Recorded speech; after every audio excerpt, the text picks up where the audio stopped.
Ladies and gentlemen, I have a box right here with some random shit in it. A couple days ago, Right Stuff had a thing on their site where they had $1 manga blind boxes. So I spent $10 for 10 manga that we're going to be going through in here for the first time and seeing what I get. It's random. I actually have had decent luck in the past with these kinds of things, like with Right Stuff, whether it's been manga or Blu-rays or DVDs.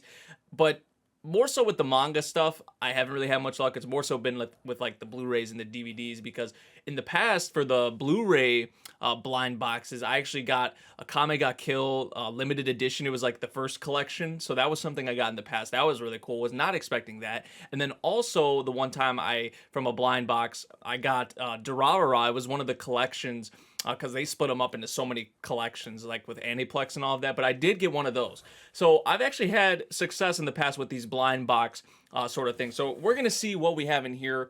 I'm actually doing a little kind of like competition with a friend of mine, Aaron, or Blade Ninja 009. The link to his video, because he's already posted his video, the link will be down in the description below, and we're going to kind of compare, because I already saw his video, so I want to see if I do better than him, and you guys can go see his video as well to see kind of if you think he did better or if I won or whatever the case may be. So a little fun video, right? Little, it's chill, kind of a challenge though. So yeah, we're gonna crack open this box for the first time and see what we got here. Our first volume here that we got is called Red Hot Chili Samurai.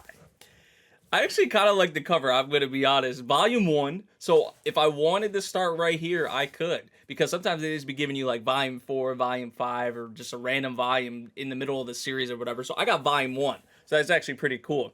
And let me know what you guys think of this cover. I think this is actually really cool. But it says, Samurai Kokaku Sento likes peppers. Scratch that. He loves them. The only thing Kokaku likes better than eating a hot chili pepper, I want to keep saying red hot chili pepper, is helping his father kick the butts of bad guys. So it seems like a mix of like kind of slice of life, comedy, I guess some action. With the help of his friend Ento and a cutie pie girl of action, Ran, Kokaku will take a bite out of crime, but not before biting a spicy pepper first. So it seems like a mix of mostly comedic, I would say, but also has like some action in it. I kind of want to flip through here and see. Okay, that actually looks pretty cool. That panel right there. I'm not. The creator is Yoshitsugu Katagiri. I don't think I've read or have had anything from this creator, from this author. Tokyo Pop. So yeah, that's our first one. I would say this is all right. This actually doesn't seem that bad, because I saw way worse. I will say that, to be honest. All right, next up we have Maid Shokun, Volume 1, another Volume 1 by Akira Kiduki and Nanki Sato. So we got Maid Shokun, Volume 1. Fans of Happy Cafe and Supply will be sure to fall in love with Maid Shokun. Chiyoko was just an ordinary country bumpkin sent to the bright lights of the big city for college, but after a run-in, literally, with Haine, the head maid of Mille File, Chiyoko finds herself working part-time in a maid cafe and learning how to provide superior service to the otaku clientele. Now with the help of her fellow maids, Chiyoko explores the life and lifestyle that surrounds the cafe culture, in this unique slice of life manga. And for every new thing she learns about the business, Chiyoko also learns a little bit about herself. This actually doesn't seem too bad either. I would say we're kind of 2 for 2. Now, these series don't necessarily look like masterpiece types of series. Hey, maybe they could be. I don't know anything about them. But this one actually doesn't seem too bad. So we have 2 straight series that have to do with food, slice of life. Okay, some comedy. Okay, next up, we have Momogumi plus Senki. Momogumi plus Senki. Is this all Tokyo Pop stuff? I think this might all be Tokyo Pop. The deadline is his 18th birthday. After transferring to a new school, Yuki, a disaster-attracting young student, is told that he is actually the reincarnation of Momotaro from Japanese folklore.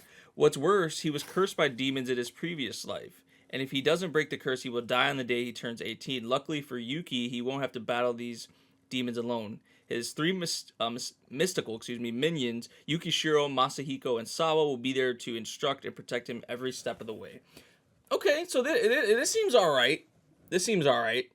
I wouldn't say, I don't know. This doesn't really grab me. I feel like as much as the previous two do, like with their premises. But this seems like kind of middle of the pack. I could be wrong, of course, but that one's actually all right too. Next up, we have Demon Sacred. I think maybe we're getting a bunch of volume ones. I don't remember if Aaron or Blade got a bunch of volume ones in his, but we got Demon Sacred right here. Another Tokyo. I think these are all like Tokyo Pop. And you could tell just like a lot of these are kind of like old school, right? A mysterious, disturbing disease called return syndrome, causing one to physically regress towards infamy and eventual death, sweeps across the land. When Rina is infected with this rare disease, her sister Mona will go far beyond human means to save her. And when the inhuman comes in such gorgeous packaging, it might be hard to resist. Join Mona, K2, Rina, Mika, and Shinobu as they fight against Return Syndrome, Dark Company's secrets and enemies, both human and inhuman. Okay. The first thing I flipped open to. Nice. Now, I don't know if this... I'm not sure. I was going to say it might be a reverse harem, but actually I don't think it is. I don't want to spoil myself too much, but... This one, I don't know. This one's probably the one that least grabs me so far, I would say. Next up, we have Clean Freak Fully Equipped. This reminds me of I think of Clean Freak Aoyama-kun. This obviously came out probably way before that, as you can tell. Is this also, yeah, Tokyo Pop? After a traumatic childhood experience at an amusement park, Sada Senda became the local poster boy for compulsive cleanliness. Equipped with antibacterial spray, an array of masks, and kind of scary protective clothing. Scary. He's not exactly easy to get close to, and he's fine with that, at least until Anna, the class cutie, goes out of her way to break through the personal bubble. Suddenly, Senda's life begins to change, invaded by one messy personality after another. Can the cleansing power of friendship finally overcome Sada's quirks? Find out in the first volume of this hilarious new comedy. Okay, I don't know. This one sounds like it kind of has a funny premise.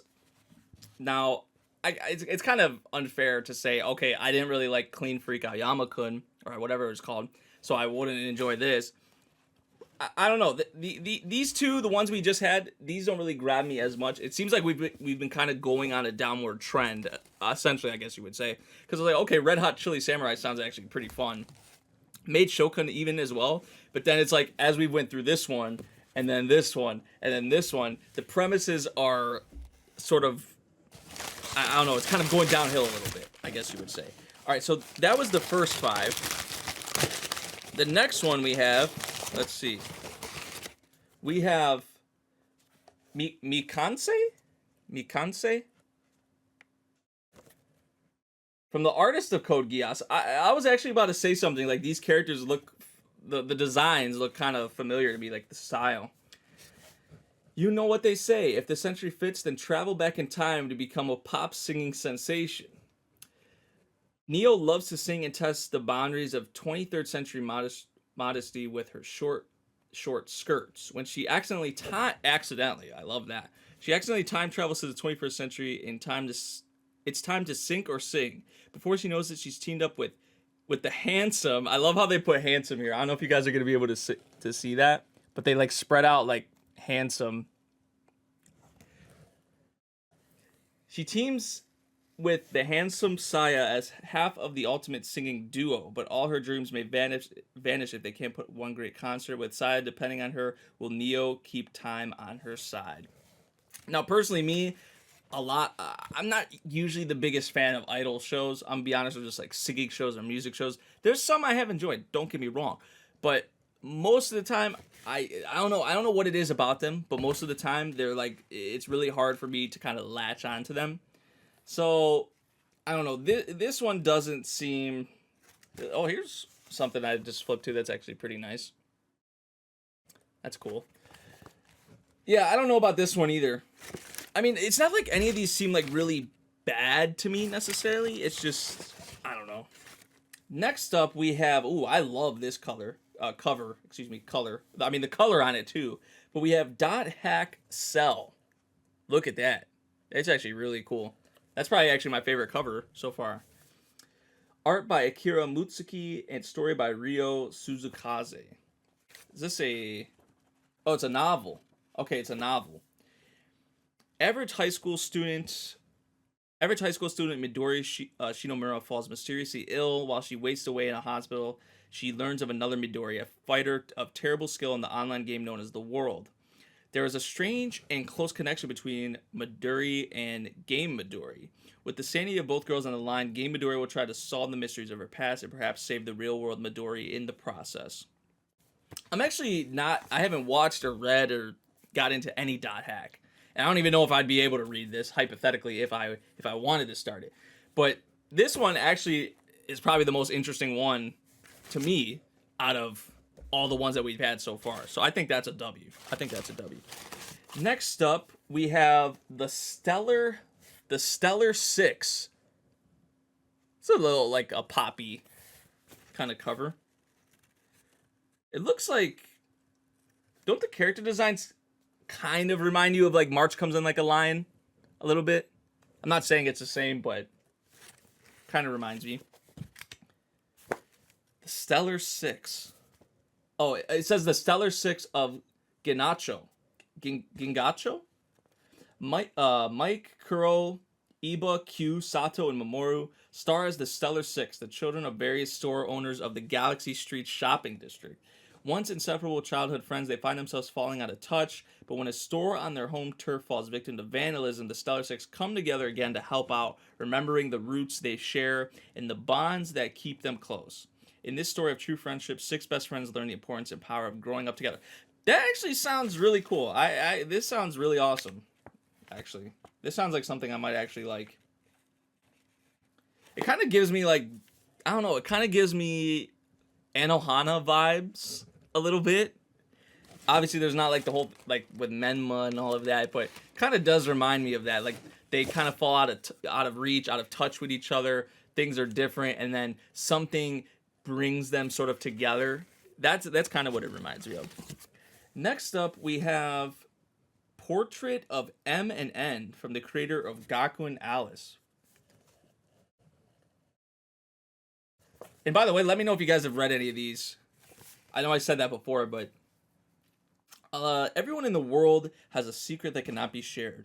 Mitsuru and Natsuhiko are no different. These two lost lambs have one simple desire, a peaceful school life. But we know how that usually goes. But as fate would have it, their secret identities are suddenly exposed to each other. Mitsuru is an extreme masochist who finds delight in brutal beatings, oh great, while Natsuhiko accidentally unveils his over-the-top narcissism and one true pleasure of gazing at his beautiful reflection in a room full of mirrors. Will their dream of a trouble-free school life be possible for these poor souls? Probably not. Probably not. This one doesn't seem like one that's really up my alley. But I don't know. Let me know if you guys have read this or know anything about it. I think this is the last one. The last one we have here. Never Give Up. Never Give Up. By Hiromu Muto. I think all these were Tokyo Pop, yeah. Kiri's fashion model dad passed on his stunningly attractive masculine looks to the only child. Unfortunately, Kiri is a girl. Toya is the love of Kiri's life. In order to protect him as he enters the world of male modeling, Kiri becomes a male model herself. So the girl becomes a male model. That's interesting. But things get a bit complicated on the catwalk when others start to fall for Kiri's male alter ego. So it's like, yeah, if you're going to play the part, if you're going to go full on with that, playing the male model, then of course, if people don't know you, well, I guess people that know her could be into it as well. But just other random people out there, I mean, man, that's kind of an interesting, I don't know, this was like in there, by the way. I don't know. This one as well, I don't know. Like these last two doesn't really seem like something necessarily that'd be up my alley. Although the whole thing with this one, with the girl like getting into male modeling and dressing up as a guy like that actually sounds kind of interesting. So overall, I think I won. to be honest. I don't know. Y'all can go watch Blade's video and see, yeah, and think for yourself or say for yourself who won. But we're just gonna do like a quick recap. This one right here, like doesn't really seem kind of up my alley. This one as well. I would say this one kind of gives me like Anohana vibes. I would say this one is a win. If we're gonna go by wins and losses, I guess we'll do that. So I would say these are 2 L's. This is a W. This is a W. But there's ones that were like kind of also all right. This was like the time travel one, right? Like the idol one. I would say, man, I don't know. See, this one I'm kind of in the middle on, so I'll say it in the middle. And then this one, kind of in the middle. This one, I would say probably an L.